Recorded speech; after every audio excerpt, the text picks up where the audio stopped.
Have you ever felt like you've hit rock bottom? Like the world has conspired to take everything away from you, piece by piece, until you're left with nothing? I want to tell you a story today. It's not a story about riches or fame, but about a man who lost it all, only to find the one thing that truly mattered.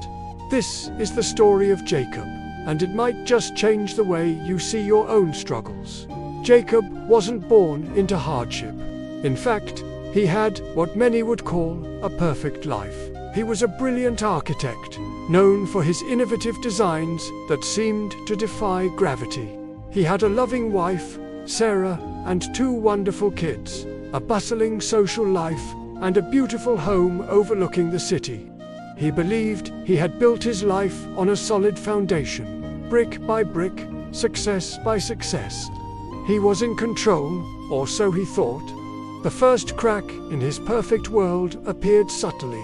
A major project, one he had poured his heart and soul into for 2 years, was suddenly cancelled due to a corporate merger. It was a huge financial blow, but Jacob was resilient.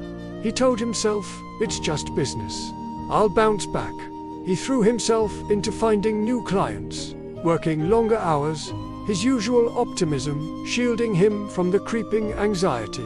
But then, the cracks started to spread. The stock market took a sharp downturn, and a significant portion of his savings, the money he had earmarked for his children's college education, vanished overnight. The stress was immense. Arguments with Sarah became more frequent.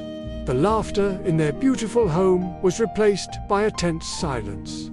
Jacob felt the ground beneath him starting to shift, but he just kept telling himself to work harder, to push through it. The moment everything shattered is seared into his memory. He was driving home, his mind racing with financial worries, when his phone rang. It was the hospital. Sarah and the kids had been in a car accident. He rushed there, his heart pounding a frantic rhythm against his ribs, a cold dread washing over him. When he arrived, the doctor's words were a blur, but the meaning was devastatingly clear.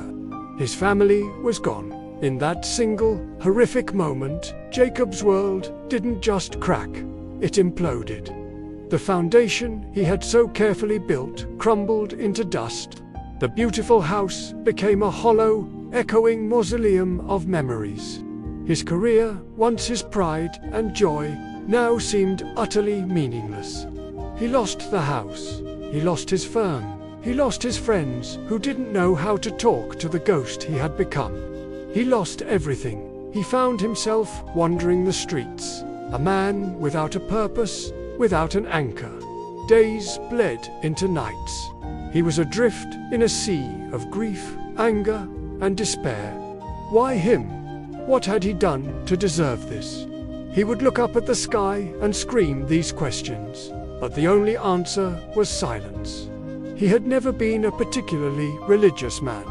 He believed in what he could see, what he could build with his own 2 hands. Now, with his hands empty and his world in ruins, he felt an emptiness that was more profound than just loss. It was a spiritual void.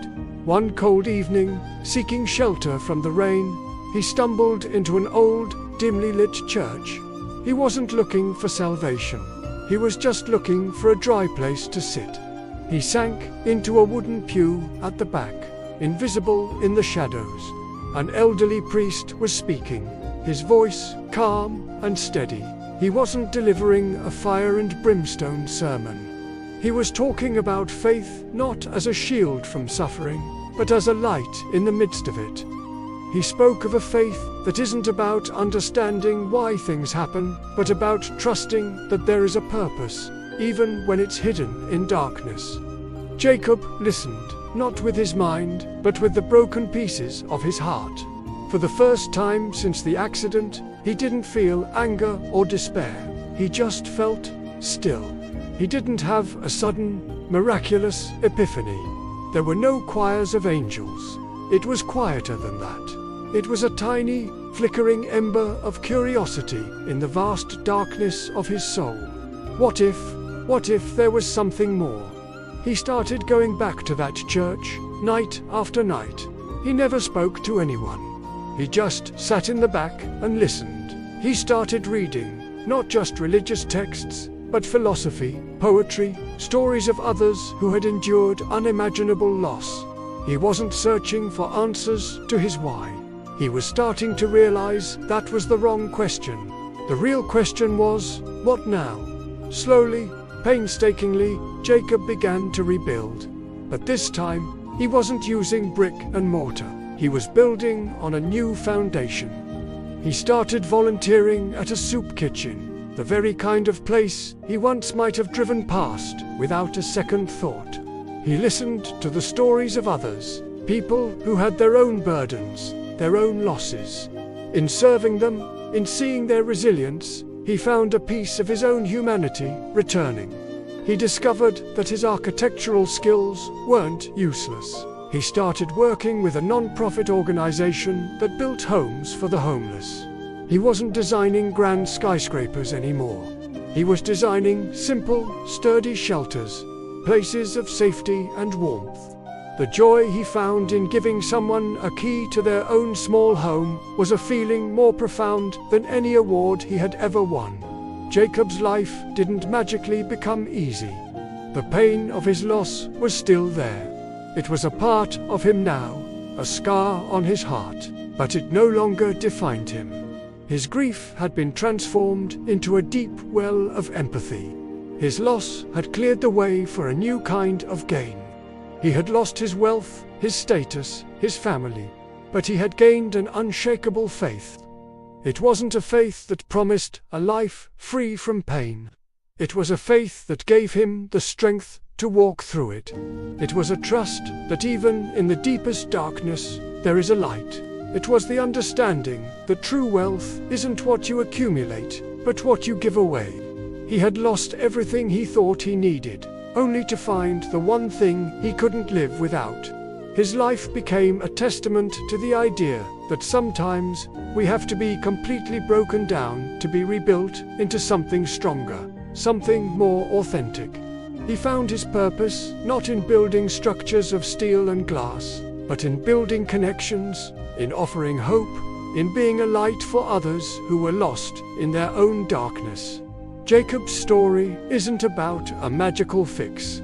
It's about the rugged, difficult, and beautiful journey of finding meaning when all meaning seems lost. It reminds us that our foundations can be shaken, our worlds can be turned upside down, but the human spirit, when anchored in faith and purpose, is incredibly resilient. It's a reminder that sometimes the greatest treasures are found in the ruins of our former lives.